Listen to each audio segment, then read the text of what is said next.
Hey guys! Tonight we begin with the surprisingly well-documented and often wildly misunderstood daily life of Roman prostitutes. So, before you get comfortable, take a moment to like the video and subscribe, but only if you genuinely enjoy what I do here. And let me know in the comments where you're tuning in from and what time it is for you. It's always fascinating to see who's joining us from around the world. Now, dim the lights, maybe turn on a fan for that soft background hum, and let's ease into tonight's journey together. You wake up, or more accurately, you regain consciousness, in a space barely large enough to turn around without elbowing a wall. Congratulations, you live in a cellar, the ancient Roman version of a work-from-home setup, if your home was a broom closet and your job required body oil. These rooms were standard issue for many of Rome's working women. Located in brothels, lupanars, or stacked above taverns and bathhouses, they were tiny, windowless chambers that doubled as both living quarters and workspace. Think of it as a studio apartment, designed by someone who hates light, air, and privacy. Your mattress is straw-stuffed, possibly shared with fleas, and smells faintly of wine, smoke, and disappointment. If you're lucky, there's a small oil lamp. If you're really lucky, it hasn't been stolen. Your few possessions, some cheap makeup, a comb, and maybe a bronze mirror if times are good, are shoved into the corner like they too are tired of being here. There's no running water. There's no plumbing. There's a bucket you try not to think about. Bathing? That'll be a group activity later at the nearest public bathhouse, where the water is communal and the awkward eye contact is free. But there's no time to lounge, because your room is also your office, and business hours are whenever someone knocks, or barges in, or yells through the door. Yes, privacy is a modern concept. Here in Rome, walls are suggestions and doors are decorative. Most days begin with a quick clean-up of the room. Sweep out yesterday's dust, wine stains, and any lost sandals left behind by last night's visitors. Then comes the prep. Face powder, rouge, and enough perfume to qualify as flammable. You're not trying to smell good. You're trying to smell better than the guy in line behind you. You practice your best sultry half-smile in the bronze mirror, not because it works, but because pretending helps. A customer once described you as charmingly awake, and you're still riding the emotional high from that, because here in the cellar, every day begins the same, cramped, rushed, and filled with just enough dignity to make it to lunchtime. After waking up in your glorified broom closet, it's time to prepare for another day of impressing clients and surviving public judgment. But first, hygiene, or what passed for it in ancient Rome. There is, of course, no private bathroom. That luxury is reserved for the wealthy, and even they just had pots with ambition. As a working girl in a city that worships marble statues but accepts open sewers, your best option is the nearest public fountain or bathhouse, depending on your mood and threshold for awkward nudity.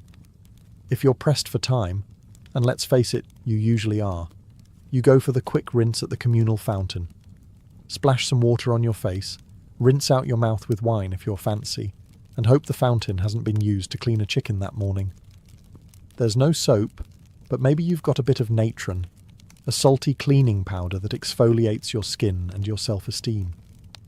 If business is slow and coins are jangling in your little purse, you might splurge on a visit to the public baths, the great Roman equalizer.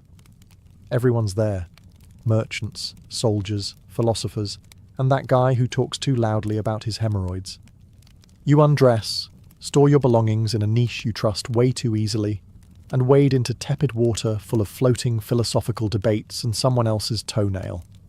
Inside, you sweat in the steam room, scrape yourself with a strigil, a curved metal blade, and enjoy a brief moment of being the cleanest person in your street, a title that lasts about 5 minutes. After the bath, you dry off, apply more perfume, and try to remember if anyone's invented deodorant yet. They haven't. To finish the look, a bit of chalk-based face powder, a hint of rouge for the cheeks and lips, and kohl around the eyes. Not to highlight your beauty, to hide the fatigue. Clients don't want to see the woman who's already dealt with 3 senators and a sailor before noon. They want mystery, allure, and someone who doesn't smell like old lentils. Now that you're washed, or at least convincingly perfumed, it's time to get dressed. And while Roman society had a lot of complicated opinions about fashion, there was one outfit that made things very clear: the female toga. Yes, toga. That flowing white garment we usually associate with senators, emperors, and frat parties. But here's the twist. In Rome, a woman wearing a toga wasn't making a political statement. She was making a professional one. It was a visual billboard for, "I'm not a respectable matron, and I am available for negotiation." Proper Roman women wore the stola, a long layered dress that said, "My husband controls my dowry, and I go to bed at 9. Prostitutes, on the other hand, were denied the stola by law and required to wear a toga, often short, brightly coloured, and intentionally flashy. Think less Grecian goddess, more visible from across the forum. The look was usually accessorised with cheap jewellery, bronze or glass beads, maybe some loud earrings. The goal wasn't elegance, it was visibility. When you're competing with 20 other women in a 100-metre radius, subtlety is a luxury you can't afford. Footwear? Likely simple sandals, maybe even barefoot depending on location and budget. Comfort wasn't a priority. You're going to spend a lot of the day standing, walking, and occasionally sprinting away from a bad client or an overzealous moralist.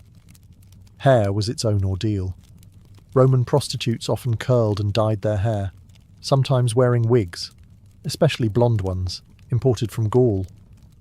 Blonde hair had a certain exotic appeal in Rome, kind of like imported luxury soap, only more alive. And let's not forget the finishing touches. Makeup. Pale face powder to contrast with red lips and cheeks, and thick kohl eyeliner to make your eyes pop. Or at least look less sleep-deprived.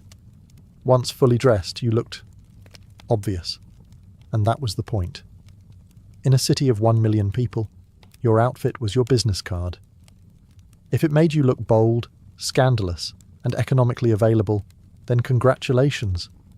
You were ready for another glorious day of being judged by society while being actively funded by it. So you're dressed, painted, perfumed, and hopefully not too hungover. Now comes the fun part. Drumming up business in a city where everyone wants sex but pretends they're shocked when they find out it's for sale. In ancient Rome, marketing wasn't subtle. There were no pamphlets, no websites, and definitely no branding consultants. If you wanted clients, you had to be seen, be loud, or be immortalised in graffiti. Preferably all 3. Let's start with location strategy. If you worked out of a lupanar, brothel, your office was already built for visibility. Brothels were often located near bathhouses, markets, or drinking establishments. In short, anywhere people might already be sweaty, bored, or easily persuaded. Think ancient foot traffic optimization. Standing in the doorway, wearing your finest look-at-me outfit, you'd call out to passers-by with a mixture of flattery, negotiation, and time-sensitive offers. 2 denarii if you're quick. Hey, might sound desperate, but hey, rent was due and the next girl over just dropped her rate to 1. If you were freelance, it was all about roaming visibility. You might hover near temples, because nothing says divine inspiration like temptation, or hang around taverns, ready to flirt with a tipsy legionary who still had some coin left and questionable judgment. But perhaps the most bizarre, and weirdly effective, form of Roman advertising. Wall graffiti. Yes, Pompeii has immortalised the genius of ancient street marketing. Brothel walls were plastered with handwritten reviews like, "Maritimus gave me the best time of my life," or "Felicia, 2 denarii, very fast service." These weren't just vandalism, they were ancient Yelp, unfiltered, unregulated, and very, very public. Some women even paid someone to write their name and specialty somewhere visible, usually near tavern entrances or on columns. Others let their clients do the writing, which, as you might expect, ranged from glowing praise to confused haikus about being robbed. All this made one thing clear: a prostitute's survival depended as much on marketing as on skill. If people didn't know your name, your rates, and your approximate level of enthusiasm, someone else was getting the business. Because in ancient Rome, as now, the secret to success wasn't always talent. Sometimes it was just better PR. So you've advertised yourself. You've got the outfit, the eyeliner, and just enough confidence to fake a good mood. Now it's time to talk pricing, the part where ancient Rome pretends to be a free market while secretly judging you anyway. Let's be clear, there was no union. Rates were set by supply, demand, and whatever you could get away with before someone bartered you down with a loaf of stale bread. For street-level workers, or those in lower-end lupanars, prices could be as low as 1 or 2 asses, a small bronze coin that wouldn't even get you a glass of wine.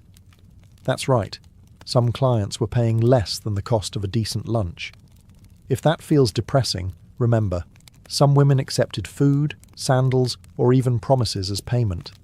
Yes, in a city with an empire's worth of coinage, IOUs still existed. On the other hand, high-end prostitutes, often called meretrices, operated more like luxury brands. These women could charge in denarii, silver coins, sometimes multiple per client, especially if they had skills beyond the bedroom. Conversation, music, poetry, basic literacy, anything that let a client believe they weren't just hiring company, but taste.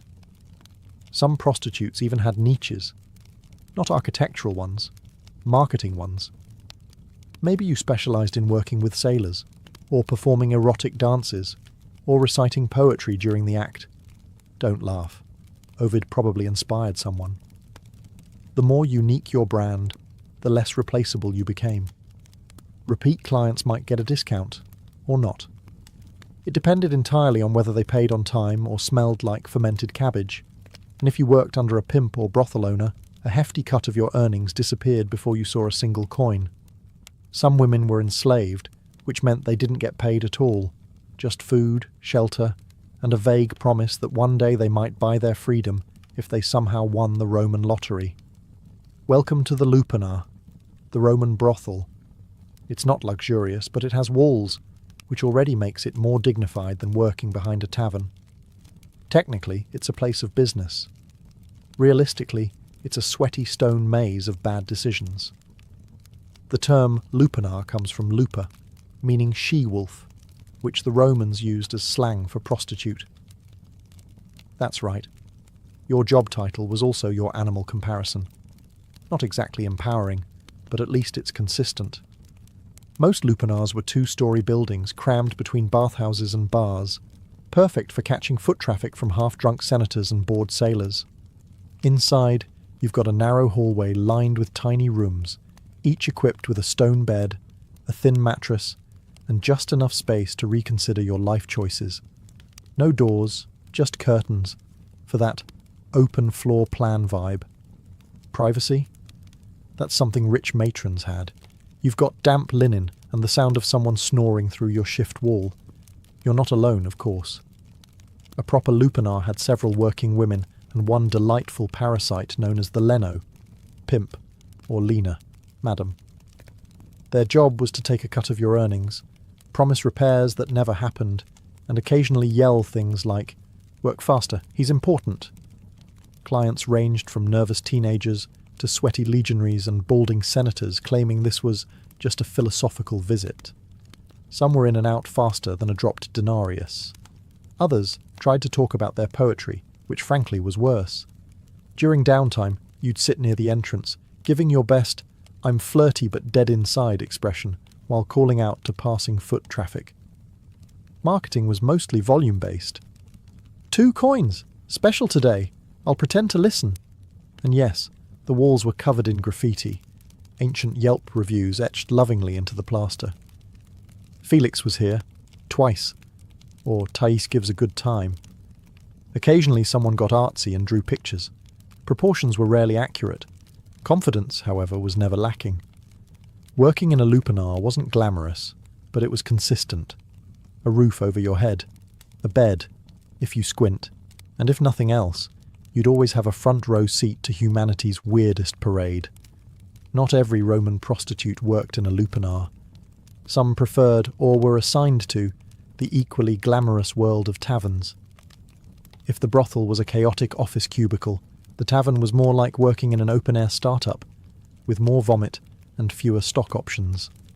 Taverns, kolpanai or popinai, were where Rome's finest drunkards, merchants, off-duty soldiers, and guys named Gaius with gambling debts gathered to drink, shout, and pretend they understood Virgil.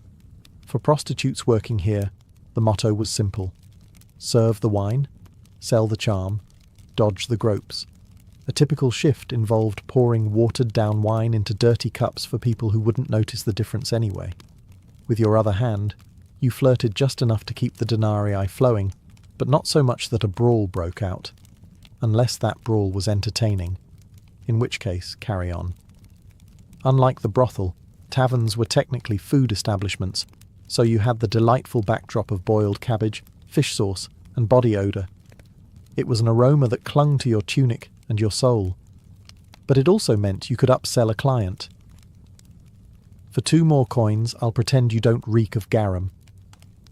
Some women worked the back rooms or upstairs areas, making the tavern a part-time brothel with table service. Others kept things more casual, offering company, lap-sitting, and heavily suggestive compliments like, "Your toga looks clean." This was high praise in Rome. Payment was often immediate. Credit did not exist. If a client tried to delay, you had options: yell, threaten, or grab the bouncer, who was usually a retired gladiator with one eye and a short temper. The upside: taverns offered more foot traffic and sometimes better tips. The downside: you were a waitress, therapist, and hostage negotiator all at once, and no one tipped for emotional labour. And of course, there was the endless soundtrack: shouting, dice clacking, lyre players trying to impress women, and the occasional argument over who invented democracy. Working tavern duty was unpredictable, exhausting, and smelled like despair. But it paid the bills. Sometimes, if the customers didn't vomit on your sandal first. For the entrepreneurial spirit with no brothel affiliation and too much confidence, there was always the street. Freelance prostitution in Rome meant walking the line between independent contractor and please don't arrest me. The Roman streets were alive with opportunity and sewage. Prostitutes who worked outdoors were called prostibuli, and they roamed the alleys, bathhouse entrances, marketplaces, and occasionally temple steps, because nothing says divine intervention like offering a discount outside a shrine to Venus. Daylight hours were decent for traffic, but risky. You had to navigate gawking citizens, nosy magistrates, and angry matrons who thought your existence was ruining their husband's self-control. Spoiler, it wasn't. You dressed brightly to stand out. Think short tunics, flashy jewellery, maybe a wig made from imported German hair. It was less understated elegance, more visible from across the Circus Maximus. The goal was to catch a client's eye before his wife caught him. Approaching a potential customer involved a delicate dance of flirtation, timing, and not getting mistaken for someone's runaway slave. You'd smile, compliment his sandals, and casually mention your rate before the local vigils, street guards, decided your entrepreneurialism was public disorder. Some clients were polite, others were aggressively cheap, and a few were very confused and just wanted directions to the bathhouse. You learned quickly to tell them apart, mostly by the level of eye contact and how many coins they jingled. Competition was fierce. You weren't just up against fellow prostibuli, you were up against free lovers, drunken party girls, and retired gladiators with a side hustle. Everyone was trying to make a denarius. There were no benefits, no security, just your charm, your wits, and the ability to walk very fast in sandals. Some carried small knives or relied on nearby tavern bouncers. Others simply prayed that tonight's customers weren't philosophers with commitment issues. Still, for all its chaos, the street scene had its advantages. You set your own hours, kept your own profits, and didn't have to answer to a Leno breathing down your neck. Sure, the job came with the occasional drunk goat or philosophical heckler, but at least you were your own boss, in a city where bosses were rarely the good guys. If you thought the life of a Roman prostitute was already tough, allow us to introduce your least favourite client, the Roman tax collector. Yes, the Roman Empire, brilliant engineers, conquerors of the Mediterranean, champions of togas, also invented a dedicated tax on prostitutes. It was called the vectigul ex capturis, and it ensured that even your most awkward encounters contributed to Rome's public infrastructure. Congratulations, your nightly services just funded another aqueduct. The tax wasn't just unofficial pocket skimming either. This was a state-sanctioned system, managed by professional collectors known as publicani, men who were somehow both boring and terrifying. They kept detailed records, demanded payment in cash, and probably judged your perfume choices while scribbling on their wax tablets. To legally operate, prostitutes had to register with the aediles, the Roman equivalent of a city inspector with an affinity for paperwork and moral superiority. Upon registration, you were entered into an official list of sex workers. Think of it as joining a trade union, except there were no benefits, and instead of a card, you got a branding. Literally. Yes, some sex workers, especially enslaved ones, were branded or tattooed with marks like Lupa or their owner's name. If you're wondering how that made clients feel, don't worry. The branding wasn't for them. It was to ensure you couldn't pretend to be respectable later. And the tax rate. It varied depending on location, class, and whether your clients were sad senators or discount gladiators. But it always stung. You paid per act or per week, depending on the region, and there was no deduction for emotional labour, uncomfortable silences, or existential dread. Refusing to pay could result in fines, arrest, or being barred from working, though enforcement was spotty, especially if you were paying under the table, or knew how to flirt with an aedile. Still, for a profession already swimming in stigma, this tax added insult to injury. Rome was essentially saying, "We disapprove of your lifestyle. Also, give us 10%. But hey, on the bright side, at least you could proudly say your labour was helping to fund another temple, probably dedicated to a goddess who still wouldn't return your prayers. In Rome, being a prostitute meant you had legal permission to exist, and social permission to be endlessly judged. Yes, prostitution was tolerated by the law, taxed, regulated, even registered. But that didn't stop every senator, priest, and bored philosopher from telling you how much they disapproved of you, often while zipping up their tunic. Enter the moral police, not an official squad with batons, but a vast, unpaid network of senators, priests, matrons, and writers who all believed it was their divine duty to shame you while enjoying the fruits of your labour behind closed doors. At the top of the hypocrisy food chain was the Roman Senate, a group of aging elites who believed in preserving Roman virtue, a concept they typically defined as whatever we're not caught doing. Many of them publicly railed against moral decay while maintaining discreet tabs at every brothel from the Forum to Subura. Then you had the aediles, Rome's actual public officials who enforced laws on cleanliness, order, and decency. Their job was to regulate brothels, inspect establishments, and sometimes fine women for being too obvious about their profession, which, again, was legally required to be obvious. You couldn't make it subtle if you tried. Writers like Juvenal and Seneca had a field day. They mocked prostitutes in verse, lumping them in with greedy merchants, loud women, and, horror of horrors, women who read books.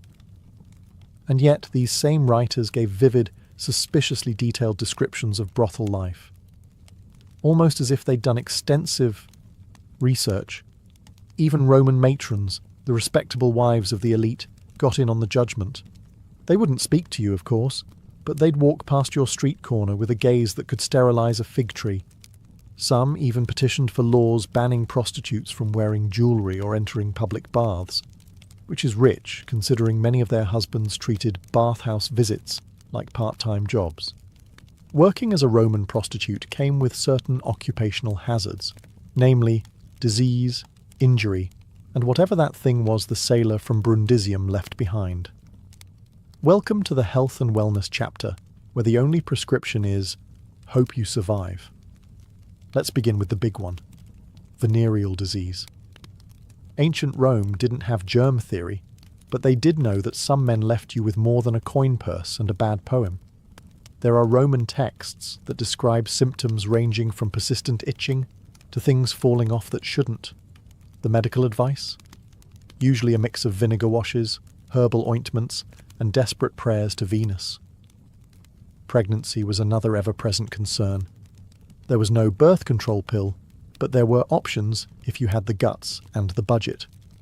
Prostitutes used natural contraceptives like silphium, an extinct plant famously over-harvested for this exact reason. Animal intestines as crude condoms, and wool tampons soaked in herbal concoctions. Effectiveness? Somewhere between maybe and miracle. If pregnancy occurred, things got complicated. Some women carried to term and raised their children, often within the brothel itself. Others gave infants up to foundling homes, or worse, the open streets. Infanticide wasn't legal, but turning a blind eye, that was practically a civic duty. For day-to-day ailments, sore muscles, cuts, stress-induced rage blackouts, the go-to remedy was usually wine, opium, or a slap from your leaner to stop whining. If that failed, you might visit a temple of Asclepius and sleep on the floor hoping for a healing dream.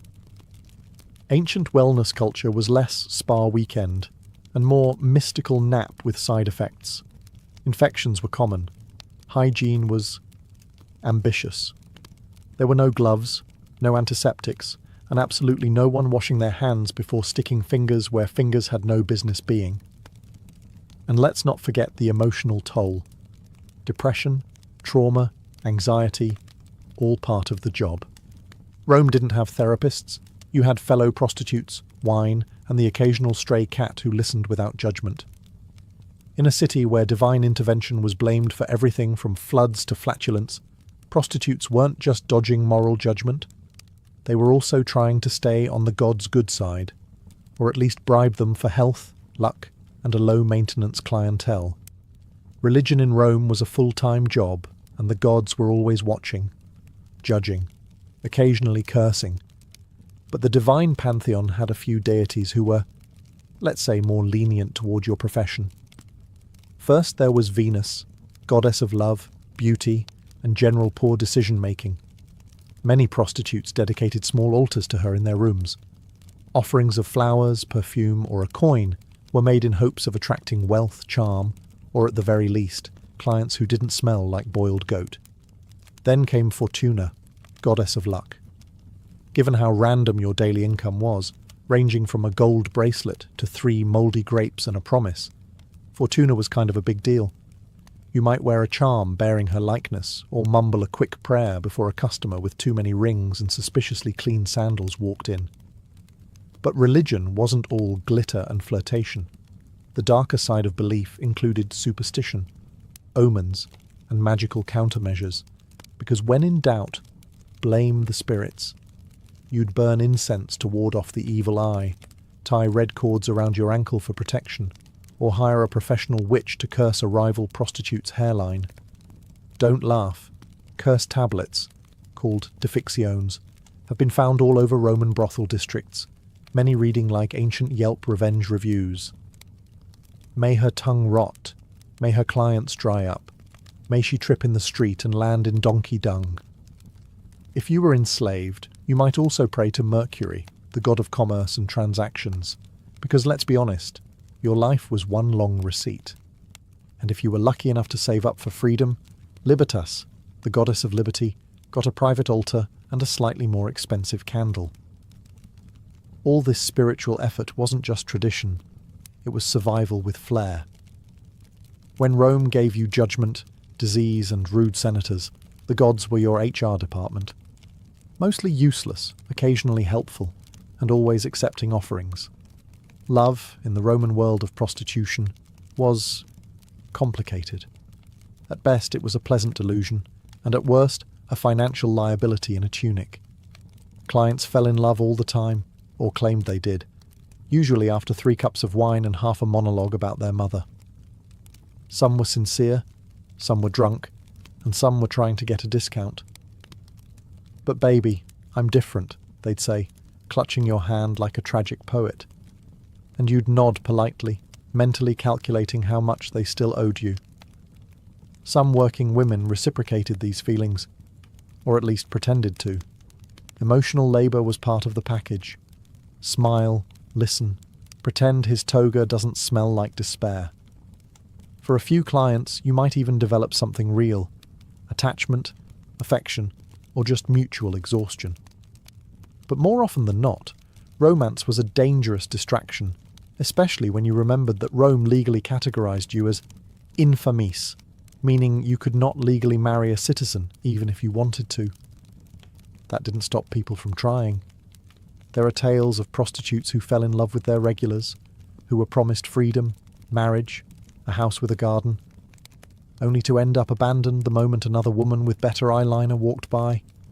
There were also clients who genuinely adored their favourite companion, showering them with gifts, poems, and occasionally actual manumission, the legal act of freeing a slave. These stories exist, but they were the exception, not the rule. Among fellow prostitutes, real bonds were more likely.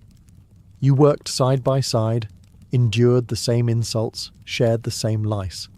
Some of these friendships became sisterhoods. Others became quiet romantic partnerships, hidden beneath the radar of Roman patriarchy, which believed women couldn't fall in love with anyone except a man with a sword collection. And of course, there were lies you told yourself. That one day you'd quit, that your best client really would take you away, that if you could just save a little more, you'd open a perfume shop in Ostia and never look back. Maybe it wasn't true, but in Rome, everyone had a fantasy. Yours just came with better lighting and lower expectations. In the Roman world of sex work, beauty was currency, and youth was the exchange rate. So what happened when the blush wore off? The client stopped lingering, and your joints started popping louder than your earrings. Simple. You aged out, but you didn't disappear. Some women, having saved carefully, or miraculously had a client with both money and follow-through, managed to buy their freedom if they were enslaved and start over. The luckiest opened taverns or bathhouses, renting out rooms to the next generation of desperate optimists. Others became madams, linae, the brothel version of upper management. Less action, more shouting. As a lina, you didn't need to be young or pretty. You needed to be sharp, intimidating, and fluent in threats involving sandals and overdue debts. You ran the schedules, kept the books, and made sure the curtains were only mildly horrifying. Clients feared you. Workers pretended to respect you. The Eagles sighed when they saw you coming. Other retired sex workers leaned into fortune-telling. After all, when you've heard every confession and watched every mistake walk through the door, predicting doom becomes second nature. A few became unofficial therapists, wise women, or herbalists, offering advice laced with sarcasm and slightly incorrect medical suggestions. But many simply kept working, because Rome wasn't in the habit of offering pensions to women who'd spent 2 decades in a toga. Older prostitutes still had clients, they just adjusted their marketing. Less blushing flower, more experienced, discreet, and tolerates poetry. Physical appearance mattered, but so did reputation. A woman known for conversation, kindness, or mind-blowing. Astrology readings could remain in demand long after her prime. And for those with no savings, no patrons, and no lucky breaks, the options weren't kind. You begged, you cleaned temples, you worked in laundries until your hands turned into shriveled olives. Rome didn't care how you got old, only that you did so quietly. But here's the truth they didn't carve into marble. For many, survival itself was the achievement. And if you made it to old age with your wit intact and at least one working sandal, you were already a legend. When people think of ancient Rome, they picture marble statues, grand speeches, and emperors with questionable family trees. What they rarely picture: the woman leaning in a brothel doorway, adjusting her wig, and mentally calculating how many coins she needs to not starve next week. Roman prostitutes didn't just work in the shadows. They've been kept there by history, carefully edited out of the noble narrative so schoolchildren could learn about aqueducts without asking uncomfortable questions. Yet they were everywhere. In graffiti, legal records, satire, poems, love letters, curse tablets, and receipts. Yes, actual receipts.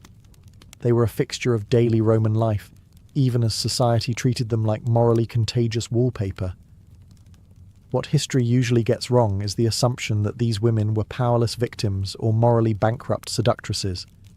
In reality, many were savvy, adaptable, and, dare we say, better at business than half the Senate.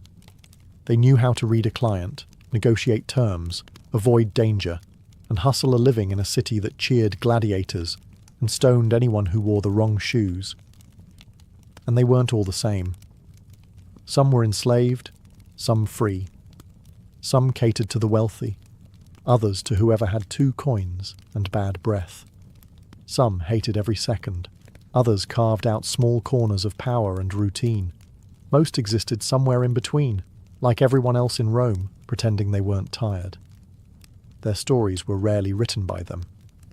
Instead, they were remembered by poets looking for metaphors, by moralists clutching their pearls, or by archaeologists piecing together Pompeii's raciest wall scribbles. But here's what's remarkable. They're still visible.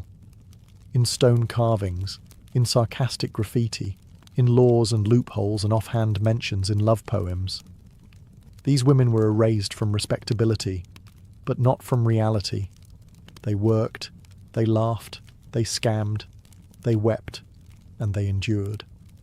All without marble statues or gilded tombs, just faint ink on a crumbling wall. Maritima was here, and worth every coin. So the next time someone waxes poetic about the glory of Rome, remember, behind every toga-clad philosopher was a working girl keeping the economy and the gossip alive. In the world of the Vikings, warfare was a constant presence, and with it came injuries, deep cuts from swords, axe wounds, broken bones, and burns from fire and frost. On the battlefield or back in the village, it was the leknir, the healer, who was called upon to treat the wounded.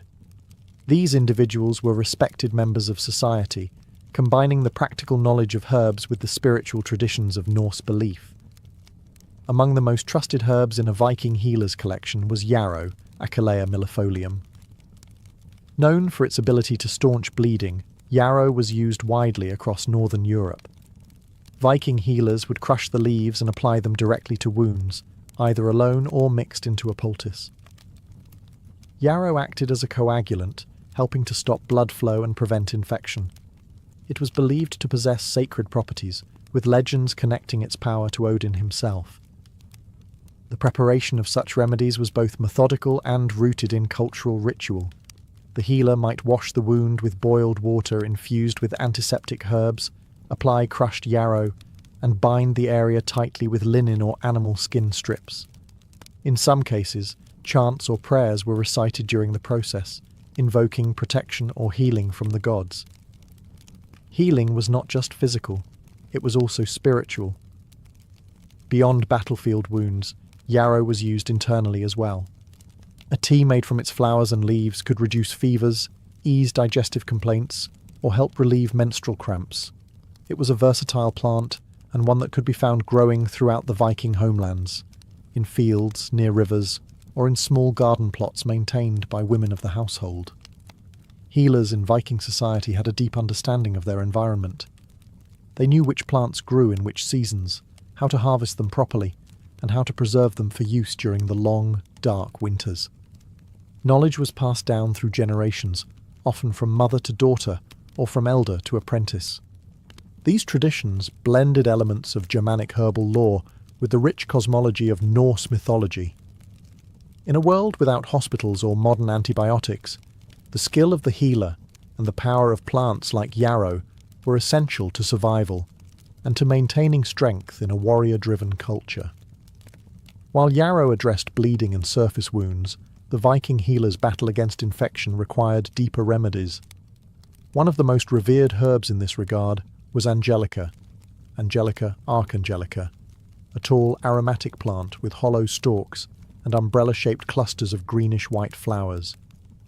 It thrived in the cold climates of Scandinavia and was considered so valuable that it was cultivated in monastery gardens long after the Viking Age ended. Angelica held a central place in early Northern European medicine, prized for its broad-spectrum medicinal properties. Viking healers used the root, leaves and seeds to prepare a variety of treatments. Most commonly, the root was dried and then steeped into decoctions to fight internal infections. It was known for its warming effect on the body and was used to stimulate circulation, cleanse the blood, and reduce inflammation. The antiseptic properties of Angelica were vital in treating infected wounds, especially those that had been neglected or exposed to dirt and decay. A healer might grind the root and mix it with animal fat or beeswax to create a salve, then apply it to festering injuries. When ingested as a tea or tincture, Angelica helped combat respiratory infections, fevers and digestive issues, ailments that could become life-threatening in a time without antibiotics. But Angelica's power extended beyond physical healing. In Norse cosmology, certain plants were believed to carry divine energy. The name Angelica itself, though Latin in origin, echoes the spiritual reverence surrounding the plant. In Christianized Europe, it was said to have been revealed by an angel to cure the plague. While Viking belief systems were different, they too held that some plants were gifts from the gods. It is likely that Angelica, with its strong scent and dramatic appearance, was associated with protection and sacred power. Women, who often served as herbalists within the household, used Angelica to treat gynecological conditions. It was thought to regulate menstrual cycles and ease childbirth, a dangerous and sacred moment in Norse society. Because of its reputation as a purifier, Angelica was also used in smoke rituals to cleanse homes and ward off disease during times of illness. In every Viking community, from remote farms to coastal trading towns, Angelica was a cornerstone of natural medicine.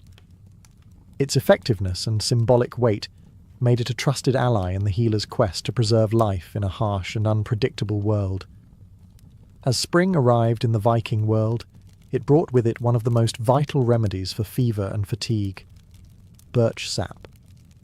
The birch tree, widespread across Scandinavia, was more than just a source of wood. It was a living pharmacy. Vikings tapped the tree in early spring, collecting the clear, slightly sweet sap as it rose from the roots to nourish new leaves. This seasonal practice required skill and timing, as the sap could only be harvested for a short period before the tree fully awakened. Healers used birch sap as a tonic for those weakened by long winters, illness, or lingering fevers. It was served fresh or fermented into a lightly alcoholic drink known for its revitalizing qualities. Rich in minerals, electrolytes, and natural sugars, birch sap helped rehydrate the body and restore lost energy, especially after the depletion caused by sickness or extended fasting. In an era without formal nutrition science, Viking healers recognized the restorative power of this gift from nature. In cases of fever, healers often paired birch sap with infusions of cooling herbs such as meadowsweet or elderflower. This gentle combination helped bring down body temperature while nourishing the patient. In more serious cases, the sap might be mixed with bitter herbs like wormwood to purge the body of what was believed to be harmful humours. The logic was simple: cleanse, restore, and rebalance. Beyond its internal uses, the birch tree had a role in external treatments too. The bark, when boiled, produced a tar-like substance with antiseptic properties. It was used to treat skin infections, minor burns, and bites. Birch leaves were also used in poultices and steam baths to draw out toxins from the body, often accompanied by prayer or ritual to align the physical with the spiritual. Symbolically, the birch tree represented renewal and purity. It was often the first tree to grow after land was cleared or burned, and this regenerative quality made it sacred in both Germanic and Norse traditions. The use of its sap in healing reflected this belief, returning vitality to the sick and offering the promise of recovery after hardship. In the healer's practice, birch sap was a seasonal treasure, a clear, life-giving elixir that marked the changing of the year and the persistence of health in a cold and often merciless land. In Viking herbal medicine, juniper was revered for its powerful cleansing properties, both physical and spiritual. Growing abundantly in the rocky soils of Scandinavia, juniper bushes with their prickly needles and aromatic berries were among the most trusted tools in a healer's repertoire.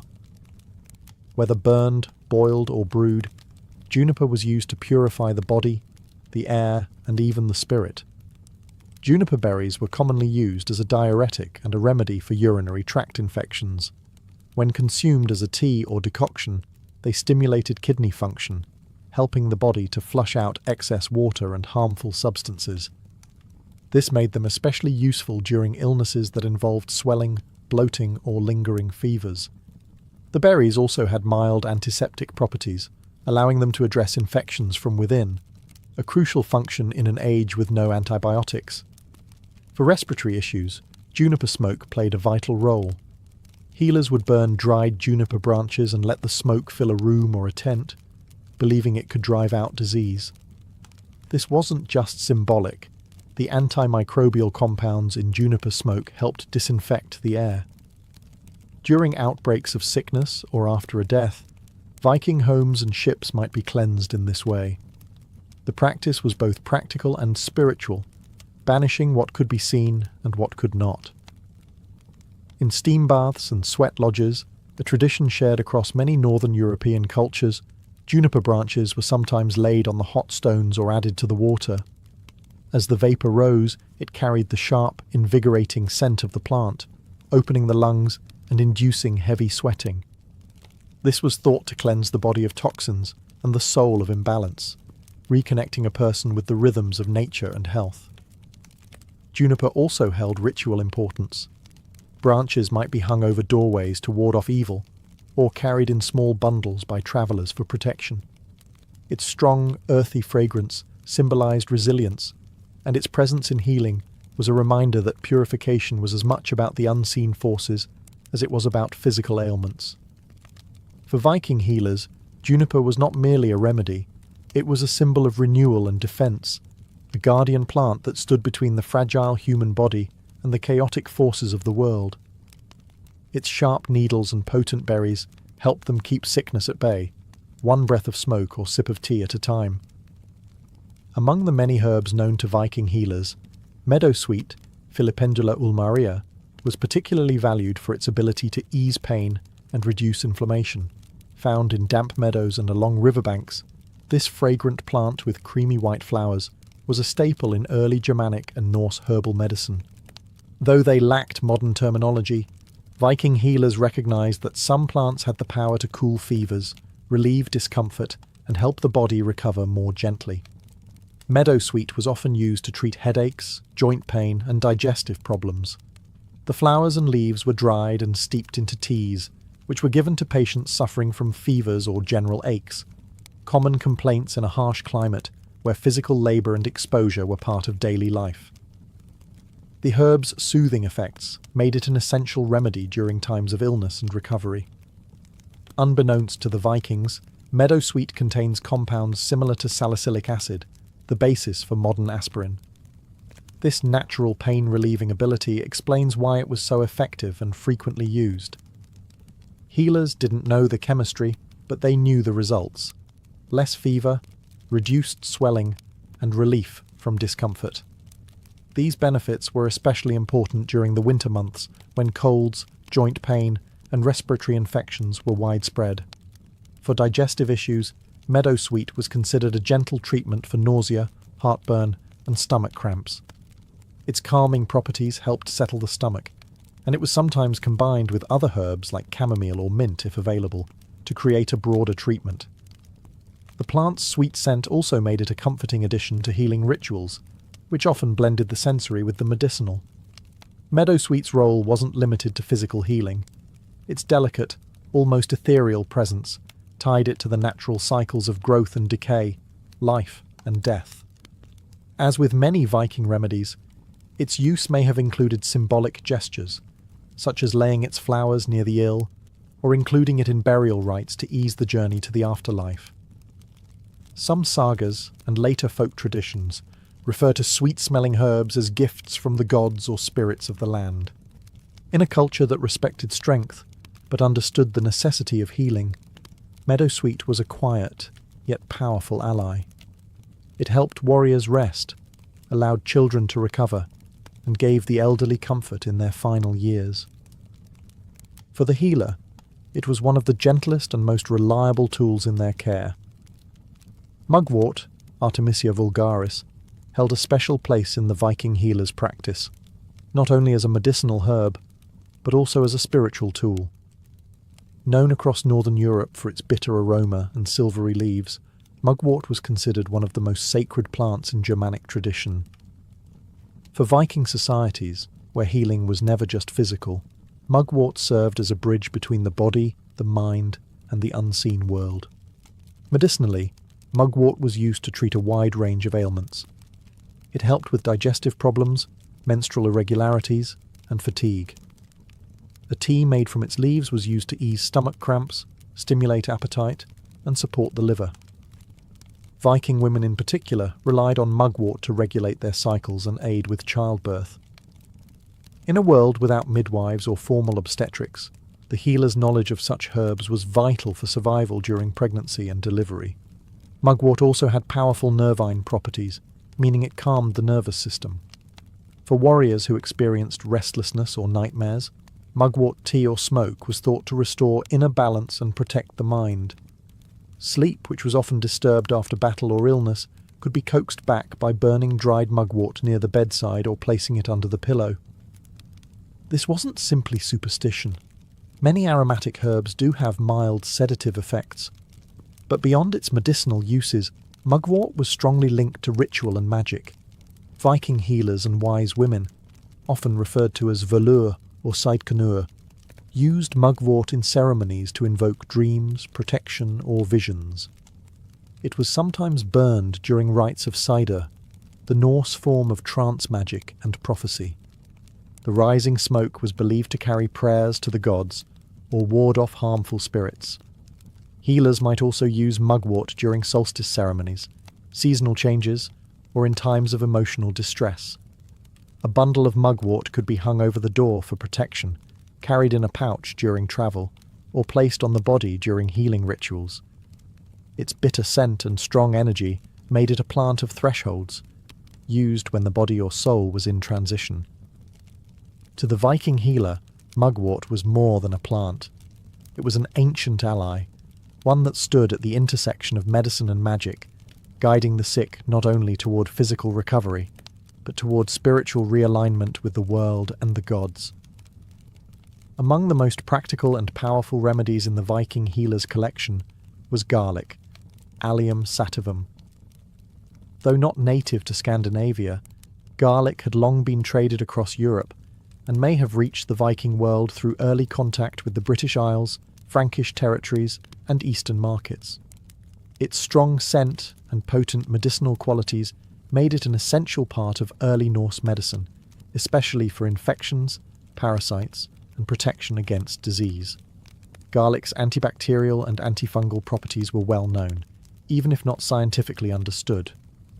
Viking healers used crushed garlic in poultices to clean wounds and prevent festering, particularly important for injuries sustained during battle or travel. When applied directly to cuts, garlic could kill harmful microbes and reduce inflammation. Though painful, this treatment was effective in preventing deeper infections, in a time when even minor wounds could turn deadly. Internally, garlic was often eaten raw, pounded into pastes, or brewed into strong infusions. It was believed to strengthen the immune system, purify the blood, and warm the body during illness. In harsh northern winters, when colds, fevers, and coughs were widespread, garlic served as a valuable tonic. It was sometimes combined with honey, another antimicrobial agent, to make the strong flavour more palatable and to enhance its healing effect. Garlic was also used to treat parasites, especially intestinal worms, which were common due to poor sanitation and frequent contact with livestock. A mixture of garlic and vinegar was administered in small doses to purge the body. Its pungent nature made it a strong cleansing agent, and its association with vitality gave it symbolic weight in Norse healing traditions.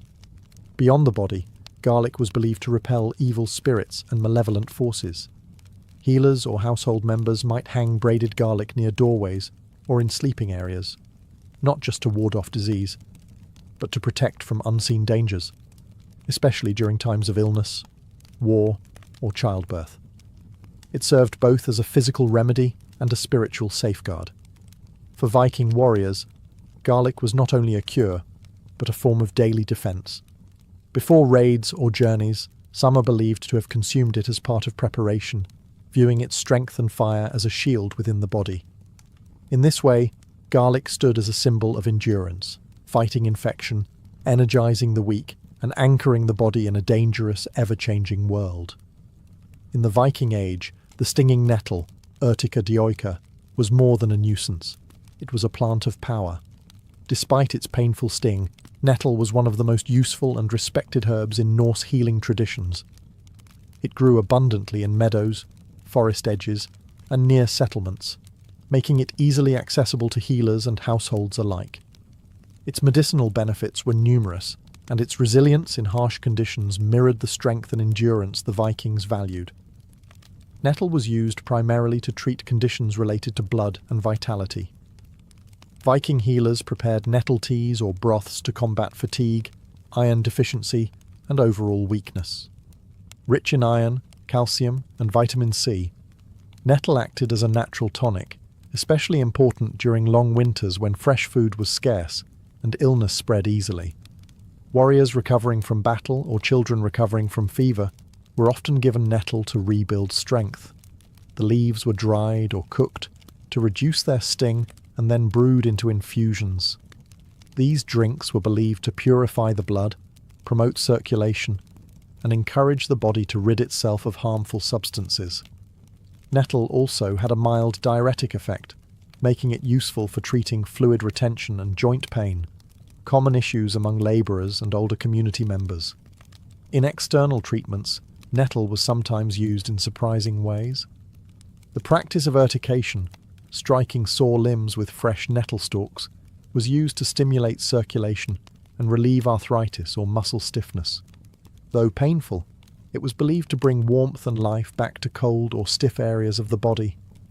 This method, though unusual by modern standards, was rooted in generations of observation and belief in the plant's invigorating properties.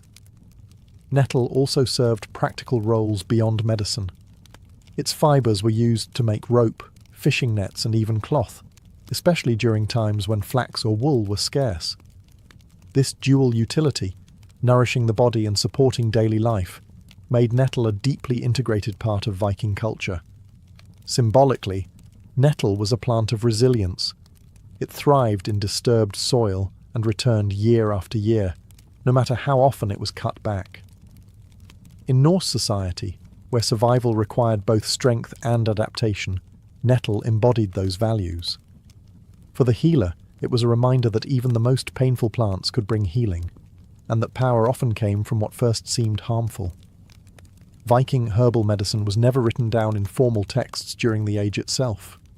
Instead, it lived in the spoken word, in chants passed from mother to daughter, in gestures shared among wise women, and in the quiet work of healers who blended tradition, observation, and belief. These practices formed a body of knowledge deeply rooted in both the natural environment and Norse cosmology. To treat illness in the Viking world was not just to cure the body, but to restore balance to the person, the household, and the invisible threads connecting them to the gods. Healers in Viking society worked with what the land provided.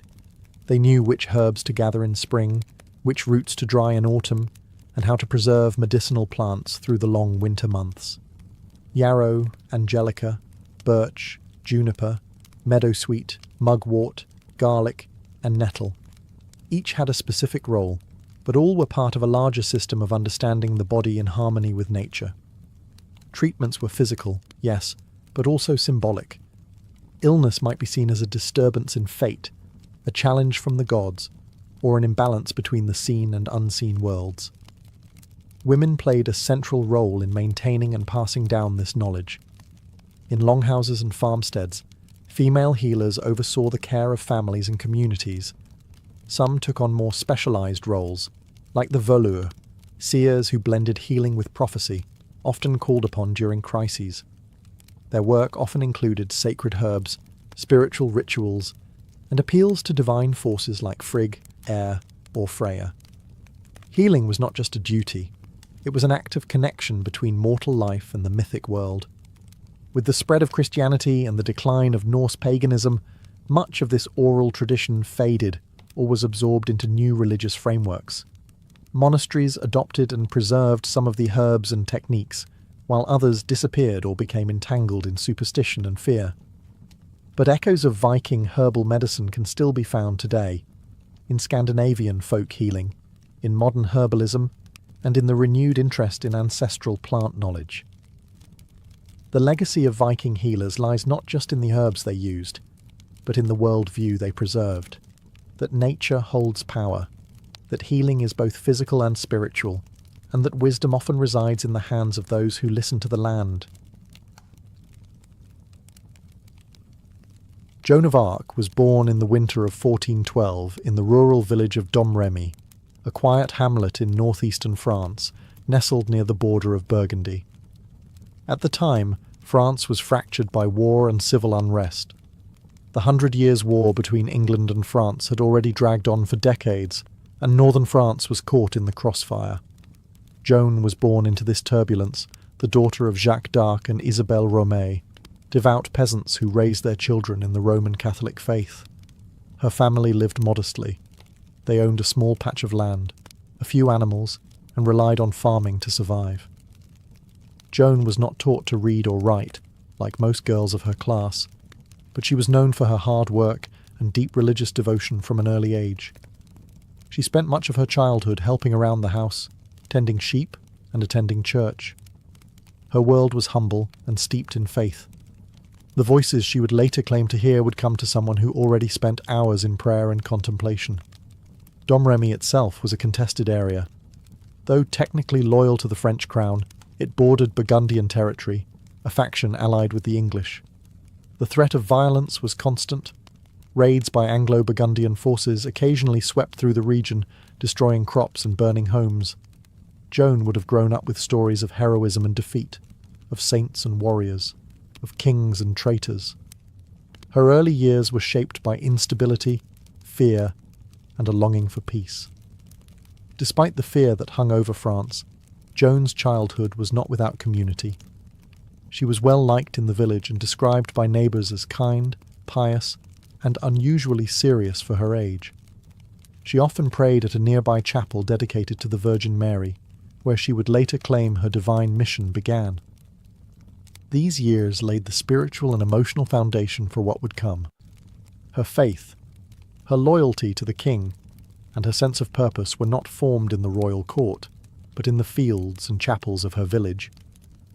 From such humble origins, no one could have imagined that this peasant girl, illiterate, unknown, and barely a teenager, would one day stand before kings, lead armies, and challenge the might of empires. At the age of 13, Joan of Arc's life changed forever. She later testified that in the summer of 1425, while alone in her father's garden, she experienced a vision, accompanied by a voice that seemed to come from beyond this world. At first, she was afraid. The voice, surrounded by a dazzling light, was accompanied by the appearance of figures she identified as Saint Michael, Saint Catherine, and Saint Margaret, 3 powerful saints in Catholic tradition. These visions would continue, growing in intensity and clarity over time. The message was clear but extraordinary. She was chosen by God to help save France. More specifically, her divine mission was to drive the English out of French territory and to ensure the coronation of Charles, the Dauphin, as the rightful king of France. It was a staggering revelation for a young peasant girl with no military experience, no formal education, and no standing in society. Joan told no one at first. She kept the visions private, fearing disbelief or punishment. But the voices persisted, urging her to act. Over the next few years, she became increasingly convinced that her mission was real.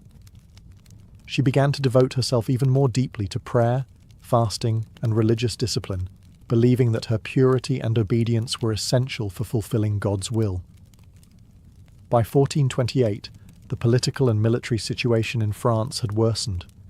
The English had captured much of northern France, and the city of Orléans, a key stronghold, was under siege. The Dauphin Charles remained uncrowned, his legitimacy in question. Joan, now 16, believed the time had come to act. She travelled to the nearby town of Vaucouleurs and requested an audience with the local commander, Robert de Baudricourt, claiming she had a message for the king. At first, Baudricourt and his men laughed her off. A teenage girl claiming divine guidance was hardly taken seriously. But Joan was persistent. She returned again and again, speaking with a conviction that unsettled some and impressed others. Eventually, after hearing reports of her reputation for piety and learning that she had predicted a military setback in Orléans before news had reached the town, Baudricourt relented. He agreed to send her, dressed in men's clothing and under armed escort, to meet the Dauphin. Joan's journey from peasant child to military envoy had begun, led by visions, faith, and an unshakable sense of destiny. In early 1429, Joan of Arc arrived in Chinon, where Charles, the uncrowned Dauphin of France, held his court. The journey had been long and dangerous. She travelled more than 300 miles through enemy territory, dressed as a man to avoid attention and assault. When she finally stood before the royal court, she was met with skepticism and curiosity. Charles, unsure of her motives and wary of trickery, decided to test her. To begin, he disguised himself in plain clothes and hid among his courtiers. Joan, having never seen him before, immediately picked him out and addressed him directly. Witnesses were astonished. She reportedly told him details that only he and his closest advisers would have known, possibly regarding a private prayer or secret doubt. For many in the court, it was the first sign that something beyond explanation was at work. Still, Charles was cautious. He ordered that Joan be examined by theologians and church officials in Poitiers. For several weeks she was questioned about her visions, her morality, and her doctrine. She was a teenage girl being grilled by learned men, yet she answered with composure and confidence. Her virginity was tested, as it was believed her purity was essential for her divine mission. The examiners found nothing heretical in her claims and noted her remarkable character and intelligence, despite her lack of formal education. The court's advisers concluded she could be sent to Orléans with the army. But first, Joan requested something symbolic, something that would signal her role not merely as a soldier, but as a divine emissary. She asked for a banner. The banner she received was white, embroidered with an image of Christ and the words Jesus Maria. It would become her most treasured possession, and she carried it into every battle, declaring that she preferred the banner to the sword. She was also fitted with a custom suit of white armour and given a sword, which she claimed to have been divinely led to discover behind the altar of a chapel in Sainte Catherine de Fierbois. With her armour, banner, and a company of soldiers, Joan prepared to march toward Orléans. She was just 17 years old, young, untrained, and utterly convinced that God had sent her to save France. Her arrival at the besieged city would mark the beginning of one of the most legendary military campaigns in European history. By the spring of 1429, the city of Orléans had been under siege by the English for several months. Its fall would have opened the way to the heart of France, and with it, likely the collapse of French resistance. Morale was low, supplies were dwindling, and the Dauphin's cause teetered on the edge of defeat. Then Joan of Arc arrived. She entered the city on April 29th, met by cheering crowds who believed her to be a miracle sent by God. Clad in white armour and riding a white horse, she quickly became a symbol of hope and divine favour. Her presence reinvigorated the French troops and citizens alike. Though she had no formal military training, Joan spoke with boldness and authority, urging immediate action against the English fortifications. French commanders, initially hesitant to take orders from a teenage peasant girl, soon found themselves drawn to her conviction. Joan urged an aggressive strategy, claiming her voices had promised victory. Despite her youth, she rode into battle beside the soldiers, often placing herself in the most dangerous positions. Her courage on the field inspired others to fight with renewed determination. Over the course of a week, the French launched a series of offensives to break the siege. Joan wielded not just her sword but her banner, rallying the troops with cries of faith and purpose. She was wounded during the assault on the fortress of Les Tourelles, shot in the shoulder by an arrow. Refusing to retreat, she returned to the field after having the wound dressed, continuing to urge the men forward. On May 8th, the English finally lifted the siege and withdrew. It was a stunning victory, one that changed the momentum of the war. For the first time in years, the French had dealt a decisive blow to English forces. Joan's role was undeniable. Her leadership, her fearlessness, and her spiritual authority had turned the tide. The victory at Orléans was more than a military achievement. It was a turning point in the national consciousness of France. The peasant girl from Domremy had fulfilled the first part of her divine mission. Now, she turned her focus toward her second goal, to see the Dauphin crowned as king at Reims, the traditional site of French coronations. The road to legitimacy had begun. With the siege of Orléans lifted, Joan of Arc's mission shifted toward a far more symbolic objective, the coronation of Charles the Dauphin. In her visions, this was not merely a political event, it was a divine command. Charles needed to be crowned at Reims, the traditional site where French kings were anointed with sacred oil. But Reims was deep in territory controlled by the Burgundians, allies of the English. To reach it, Joan and the French army would have to march through hostile lands. Despite the risk, Joan was adamant. Her belief that God had cleared the path gave her confidence, and her conviction began to influence even the cautious Charles. After several victories along the Loire Valley, including battles at Jargeau, Meung-sur-Loire and Beaugency, momentum was on their side. The army gained strength as towns submitted and morale surged. By July 1429, Joan and the royal court set out on what would later be called the coronation journey. Along the way, cities and castles opened their gates without resistance. Word of Joan's miraculous success had spread. Many believed that to resist her was to resist divine will. Her presence in the army, young, determined, and riding under her white banner, created an aura of invincibility. On July 16th, the French forces reached Reims. The city's leaders, after some hesitation, surrendered peacefully. The next day, inside the Cathedral of Reims, Charles was crowned King Charles VII of France. Joan stood beside him, holding her banner high. For her, it was the fulfillment of the prophecy she had received from her voices.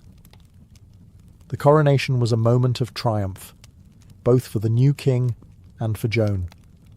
From an obscure village, she had risen to command armies and to place a crown on a monarch's head. The people saw her not just as a heroine, but as a chosen messenger of God. Her presence had transformed the war from a political struggle into a spiritual cause. But success brought tension. With Charles now crowned, some at court questioned Joan's continued influence. Politics returned to the forefront. Joan had completed the task she was called to, but she was not finished. Her next desire was to press forward, to reclaim Paris. Yet the support she once commanded so easily was beginning to waver. After the coronation at Reims, Joan of Arc pushed for a bold new objective: the liberation of Paris, still under English and Burgundian control. For Joan, reclaiming the French capital was not just a political necessity. It was part of her divine mission to fully restore France to its rightful king. But not everyone shared her urgency. King Charles VII, newly crowned and politically cautious, hesitated. His advisers urged diplomacy, favouring a negotiated truce with the Burgundians. But Joan remained resolute. She believed that delay would only strengthen the enemy, and that God had already cleared the way for victory. Eventually, Charles agreed to an assault on Paris, though without full commitment. He provided limited troops and delayed the campaign, weakening the effort before it began. Joan arrived outside the city in early September 1429 and prepared for battle. Paris was well defended with strong walls and experienced English and Burgundian forces inside. On September 8th, she led an assault on the Porte Saint-Honoré, one of the city's main gates.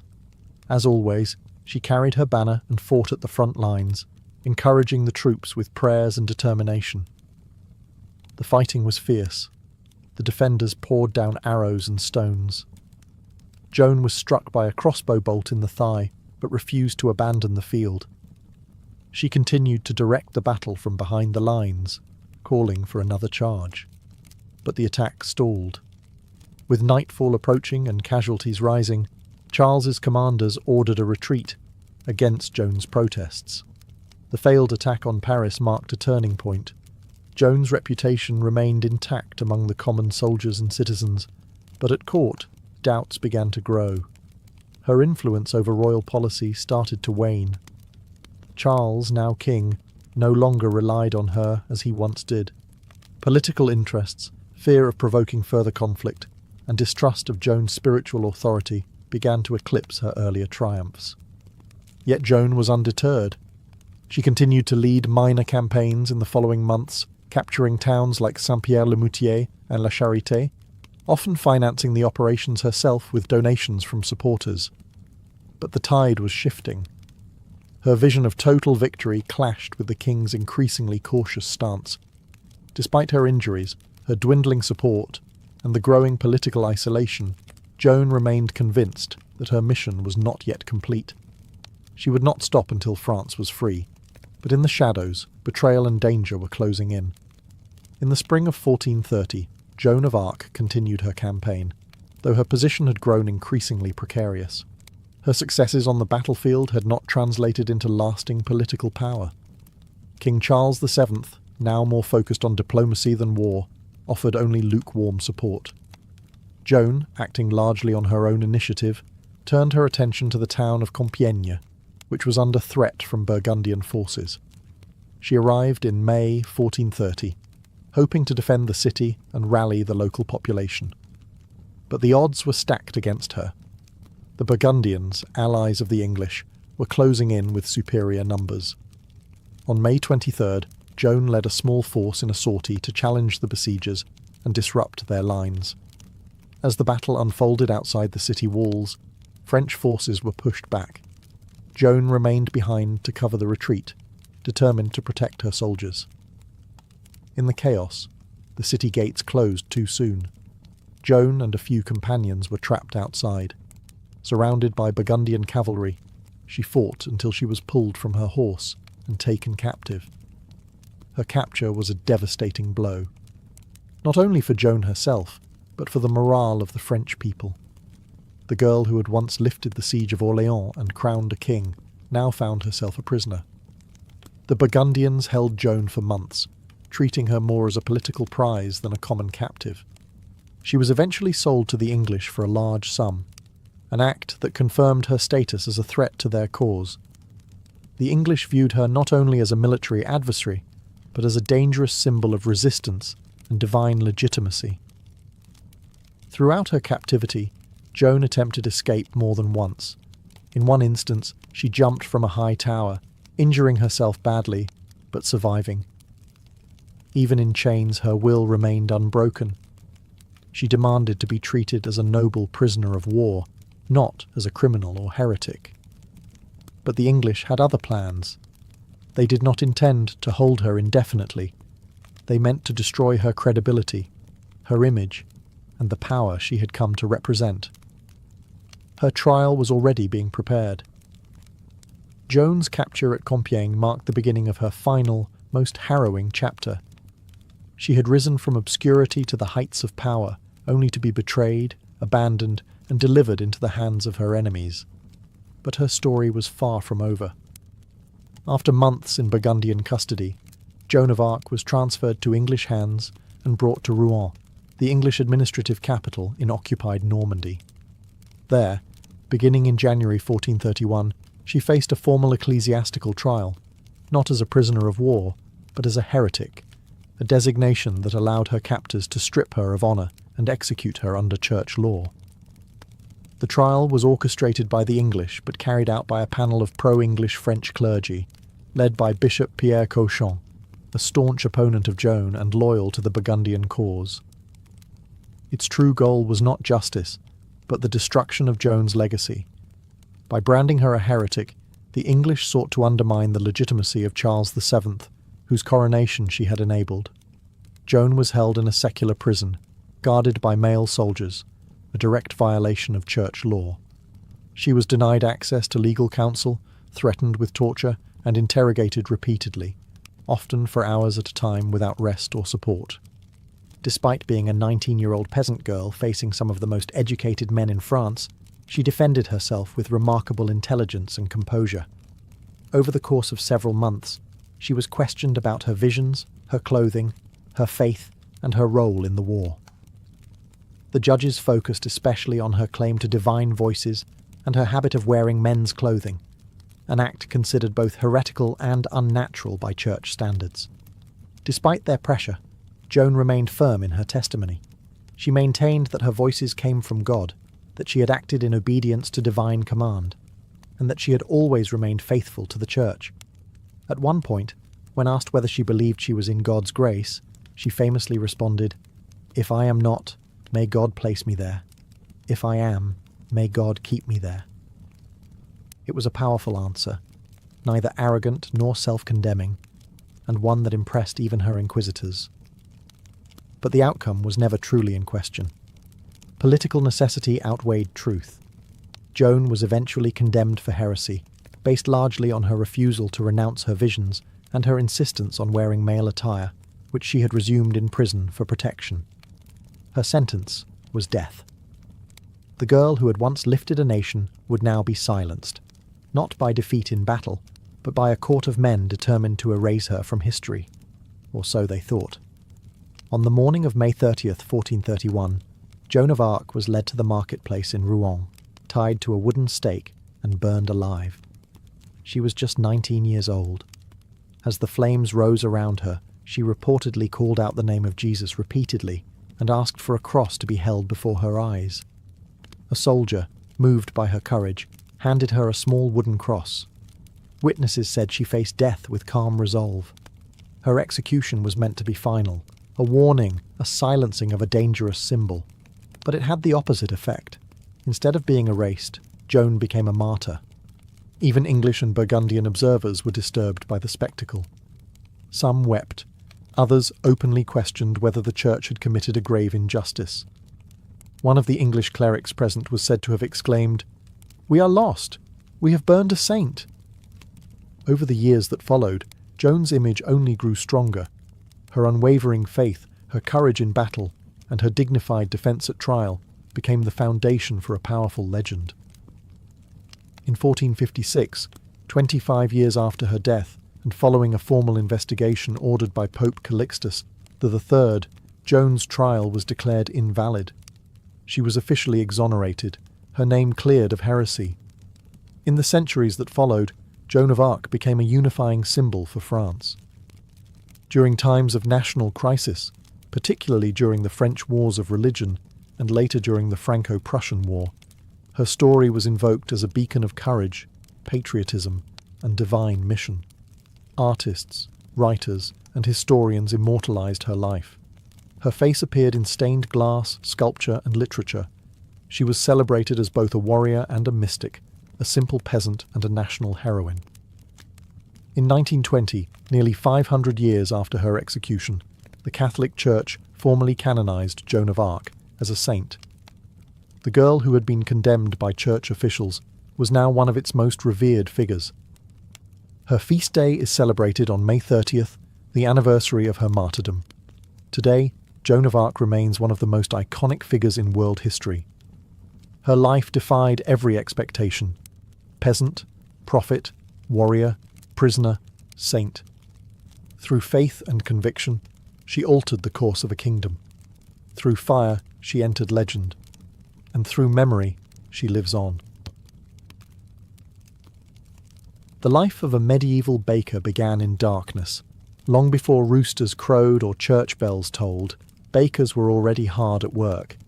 Their day often started around midnight, when most of the town was fast asleep.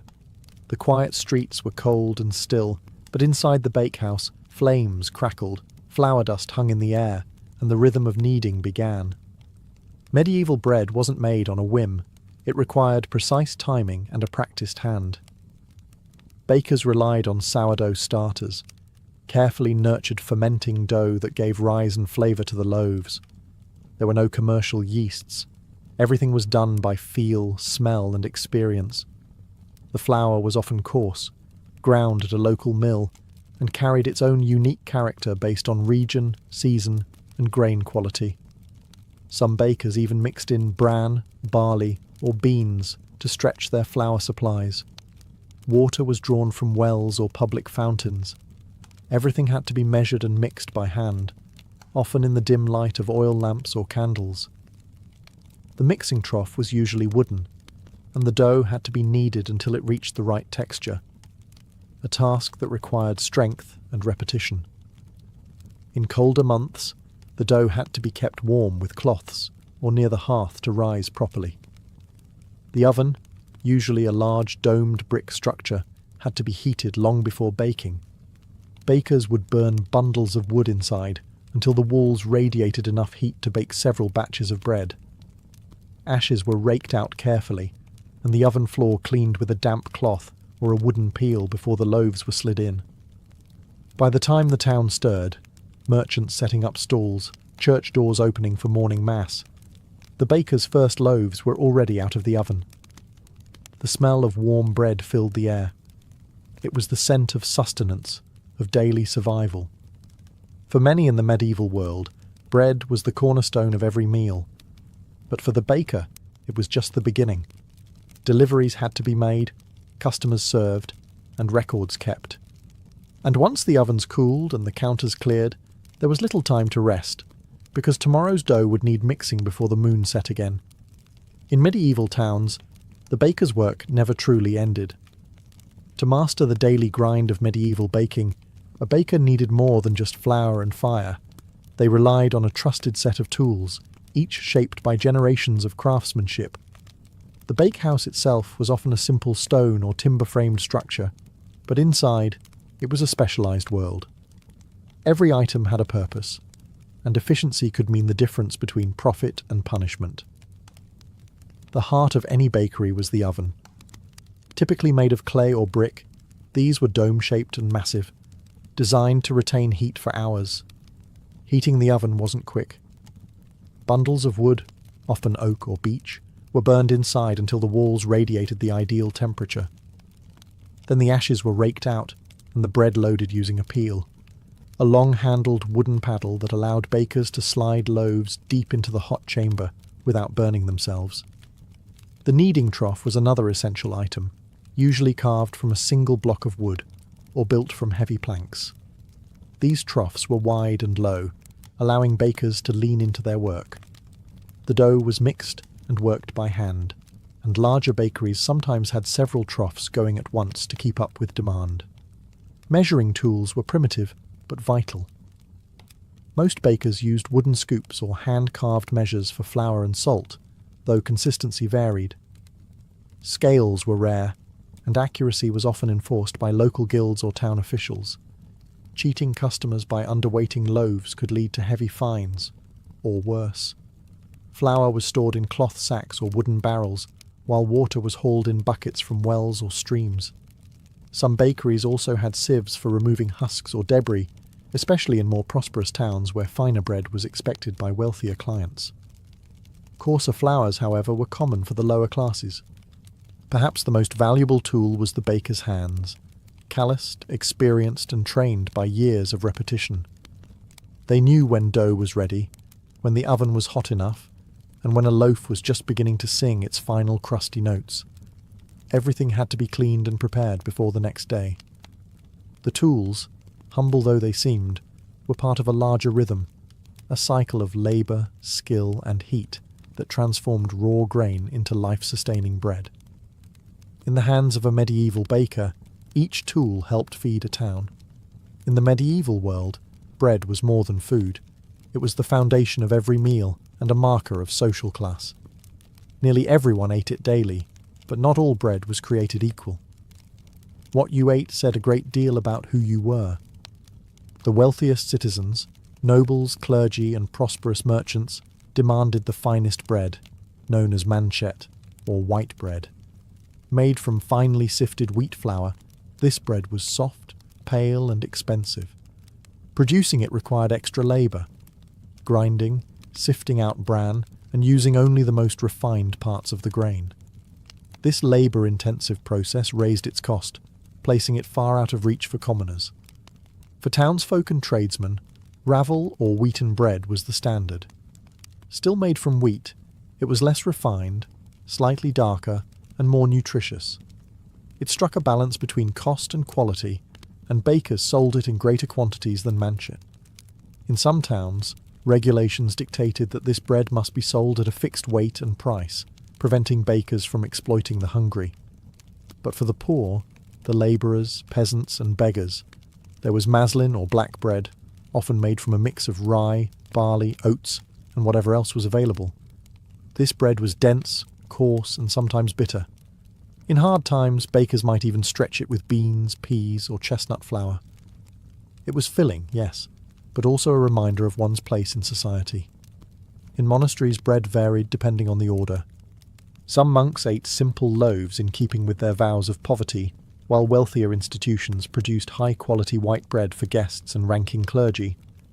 Bread was also used as a social tool. During feasts, wealthy lords would use trenchers, thick slices of stale bread, as plates. After the meal, these were either eaten by servants or given to the poor. Charity was often dispensed in the form of bread, handed out at monastery gates or from noble kitchens. A skilled baker had to understand these divisions. They didn't just bake one type of loaf. They produced multiple varieties daily to meet the needs of the entire town. Bread wasn't just nourishment. It was economy, hierarchy, and identity, baked into every crust. In a world where most people lived on little, bread defined who had more and who survived on less. Being a baker in medieval Europe was not just a matter of skill, it was also a matter of law. Bread was considered so essential to life that its production was heavily regulated by local authorities and trade guilds. For a baker, failing to follow the rules didn't just mean bad business, it could mean public humiliation, loss of livelihood, or even imprisonment. In most towns and cities, guilds controlled the profession. These were associations of craftsmen who regulated quality, training, pricing, and supply. Bakers' guilds established strict standards for the weight, size, and ingredients of bread. These standards weren't optional. They were enforced through regular inspections and harsh penalties. New bakers often had to apprentice for several years before they were allowed to operate their own ovens. Guild membership was both a privilege and a protection. It gave bakers the right to sell in the town market and guaranteed some degree of economic stability. But it also bound them to a system of accountability. If a baker was caught selling underweight loaves or substituting poor ingredients, guild officials could fine them, suspend them, or revoke their right to bake altogether. Beyond the guilds, municipal authorities also monitored bread quality. In England, for instance, the assize of bread and ale, a law dating back to the 13th century, dictated exactly how much bread a customer should receive for a set price, which adjusted with grain costs. Officials known as bread weighers or ale tasters conducted surprise inspections and reported violators. Punishment for breaking bread laws could be dramatic. Some bakers were pilloried, locked into public stocks where they were mocked or pelted with stale bread and rotten food. Others were forced to parade through town with substandard loaves strung around their necks. In extreme cases, a repeat offender could be banned from the trade or exiled from the town altogether.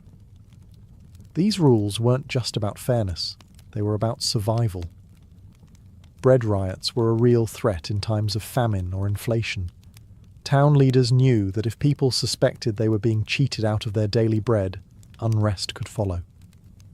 For the medieval baker, then, precision wasn't just a point of pride, it was a legal obligation. Every loaf had to meet the mark, because in the eyes of both the guild and the town, baking was not just a trade, it was a public service. Running a medieval bakehouse wasn't just demanding, it was dangerous.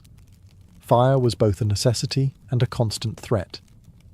Ovens had to reach incredibly high temperatures to bake dense loaves, and maintaining that heat meant burning large quantities of wood, often in enclosed spaces made of timber, thatch or stone blackened by years of smoke. Most bakehouses were constructed with a large domed oven built from clay or brick, positioned against an outer wall to allow for airflow and loading. To heat it, bakers lit a roaring fire inside the oven itself. This wasn't a casual campfire. This was an intense blaze meant to superheat thick walls that could radiate warmth for hours. Once the fire had burned long enough, bakers would rake out the embers, clean the hearth with a damp rag or sand-soaked brush, and begin baking.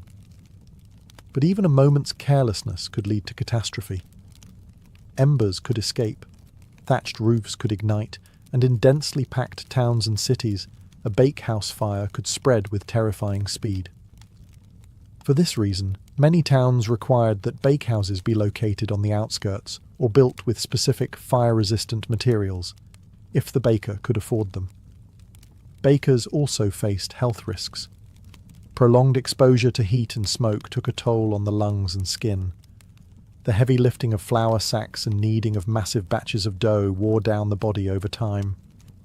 Burns were common, on arms, hands, and faces, earned while loading and unloading hot loaves with long wooden peels. Some cities had communal bakehouses, especially in poorer neighborhoods. Families would prepare dough at home and bring it to a central oven managed by a professional baker. While this system saved fuel and reduced fire hazards in private homes, it introduced its own risks. Loaves could be burned, stolen, or tampered with. Bakers were held responsible for the integrity of each household's bread, and any negligence could lead to formal complaints. Because bread was such a vital staple, a disrupted bakehouse, whether due to fire, illness, or accident, could ripple across the whole town. It wasn't just the baker who suffered. The entire community felt the loss. Despite these dangers, the bakehouse remained the beating heart of daily life. It was a place of labour, heat, and vital routine, where risk and reward burned side by side with every glowing loaf. While the image of the medieval baker often centres on male guild members and apprentices, women played a critical, if often overlooked, role in the daily production of bread. In many towns and villages, especially outside major cities, women were the primary bakers for both family and community. Their presence in the bakehouse was essential to keeping the ovens hot and the population fed. In rural areas, household baking was typically done by women. They baked for their families using communal ovens or small hearths, and in times of surplus, they might sell loaves at market or from their doorstep. For many women, this side trade in bread offered a rare source of independent income. In cities too, widows of bakers were often permitted to continue their husbands' businesses, sometimes becoming successful bakery owners in their own right. Guilds were usually male-dominated, but not entirely exclusive. In certain regions, especially in parts of Germany and France, female bakers were formally recognized. Women could inherit licenses, run bakeries, and train apprentices, including daughters or nieces. Some even petitioned for full guild rights and won them, though this required navigating legal and social challenges. Women in bakehouses performed the same grueling work as men, mixing dough in massive troughs, hauling water and flour, managing oven temperatures, and selling bread in markets. Many also worked as bread sellers, walking through the streets with baskets balanced on their heads or carts loaded with loaves. These women were often the face of the bakery, dealing directly with customers and managing daily sales. Despite their labour, women were often paid less and received less recognition than their male counterparts. They were more vulnerable to accusations of selling underweight bread or poor quality loaves, and faced harsh penalties for infractions. Still, their contribution was essential, especially during times of war or plague when men were absent and communities relied on women to sustain the food supply. Baking also intersected with motherhood and caretaking. A woman who could bake well was seen as capable and respectable, keeping her household fed, preserving traditions, and passing down knowledge. In many families, recipes and baking techniques were handed down from mother to daughter like heirlooms. In every corner of medieval society, from noble kitchens to village ovens, women shaped the world through bread. Though history often left them unnamed, their hands were among the first to touch the dough that would nourish entire towns. In medieval Europe, bread wasn't just food, it was sacred. Few institutions influenced bread making more than the church, which not only consumed vast quantities of bread, but also shaped its symbolism, regulation, and distribution. In monasteries, cathedrals, and village chapels alike, bread was a symbol of life, sacrifice, and divine presence. At the heart of this connection was the Eucharist, the Christian rite in which bread became the body of Christ. The preparation of this bread, often called the host, was subject to strict guidelines. Only the finest white wheat flour could be used, and it had to be unleavened. In monasteries, specific monks were assigned to this holy duty, baking in silence, often at night, in special ovens. These wafers were stamped with sacred symbols and handled with extreme reverence. But the Church's relationship with bread went far beyond ritual. Monasteries were among the largest landowners and food producers in medieval Europe. Many ran their own bakehouses, producing vast amounts of bread for the monks, their workers, and guests. The daily monastic diet typically included multiple servings of bread, paired with cheese, ale, or pottage. For the poor, monasteries also served as lifelines, distributing alms bread to beggars and travellers who waited at the gates. Cathedrals and parish churches frequently received bread donations from local bakers and wealthy patrons. These offerings might be displayed on feast days, distributed to the needy, or used in ceremonial processions. Some towns even had special bread altars, where loaves were blessed and handed out in memory of the dead. The church also played a regulatory role. In some towns, ecclesiastical courts handled disputes between bakers and customers, especially in areas where the local clergy governed commercial life. They helped enforce fair prices and weights, often motivated by the belief that cheating customers of bread was not just dishonest, but sinful. On religious feast days, special breads were baked, rich, spiced loaves shaped into crosses, doves, or other sacred forms. These celebratory breads marked the rhythm of the liturgical year and were often shared in the community to strengthen bonds of faith and fellowship. In the medieval imagination, bread was not only sustenance, it was spiritual nourishment. For the baker, supplying bread to the church meant more than earning money.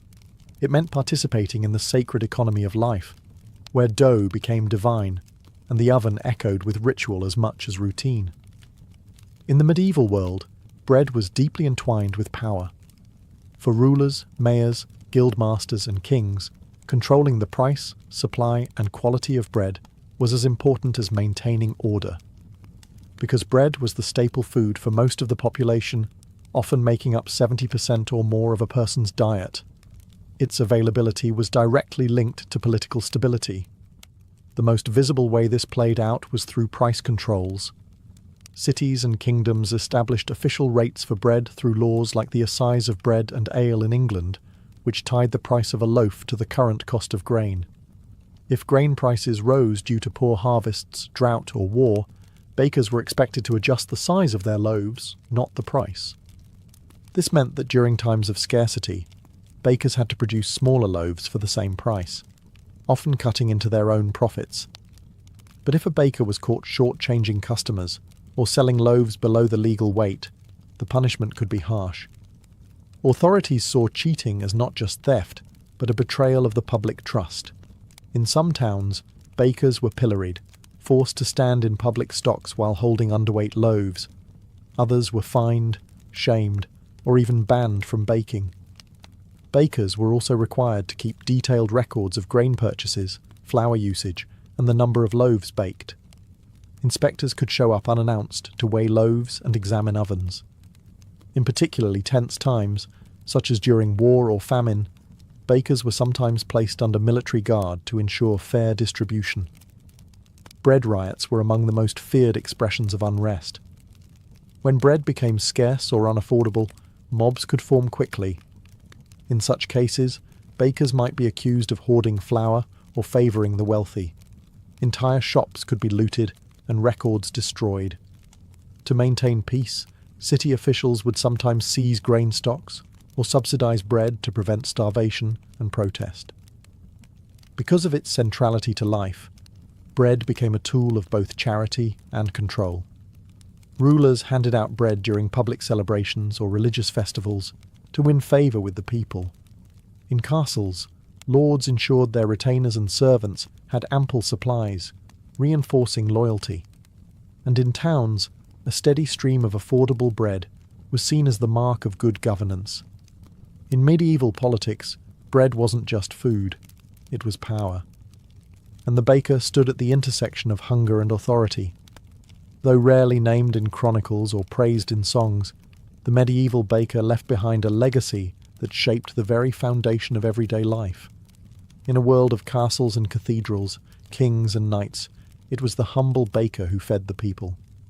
And while their work was done in darkness, before the town ever woke, its impact touched every household. The baker's influence extended beyond the ovens and into the cultural fabric of medieval society. From birth to death, bread accompanied every stage of life. It was present at baptisms, shared during weddings, offered in mourning, and honoured at church altars. Every loaf baked carried with it centuries of tradition, belief, and survival. The skills of the baker were passed down through generations, often within families or apprenticeships. Techniques were taught by hand and by repetition. How to feel when dough was ready, how to read the oven's heat without a thermometer, how to stretch flour in lean times without sacrificing quality. These traditions were deeply rooted in place and community. A baker in one region might favour rye and oats, while another relied on barley or imported wheat. Every town had its own flavour. Over time, as cities grew and trade expanded, the role of the baker evolved. By the late Middle Ages, commercial bakeries became more common, and baking began to shift from small household craft to full-fledged industry. Innovations like windmills and watermills improved flour production, and better road systems helped grain move from farms to markets more efficiently. Despite this progress, the essential rhythm of baking remained unchanged: rise, knead, shape, fire, feed. It was a cycle as old as civilization, and the medieval baker stood as its quiet custodian. Even today, echoes of their work survive. In languages around the world, the word for companion derives from Latin com panis, with bread. A reminder that sharing bread meant sharing life. The guilds that once regulated bakers paved the way for modern food safety standards, and the communal ovens of medieval villages laid the foundation for today's neighbourhood bakeries. In the end, the medieval baker's legacy is not just in the loaves they made, but in the sustained life of a community. Through flour, fire, and faith, they fed more than bodies. They nourished entire societies.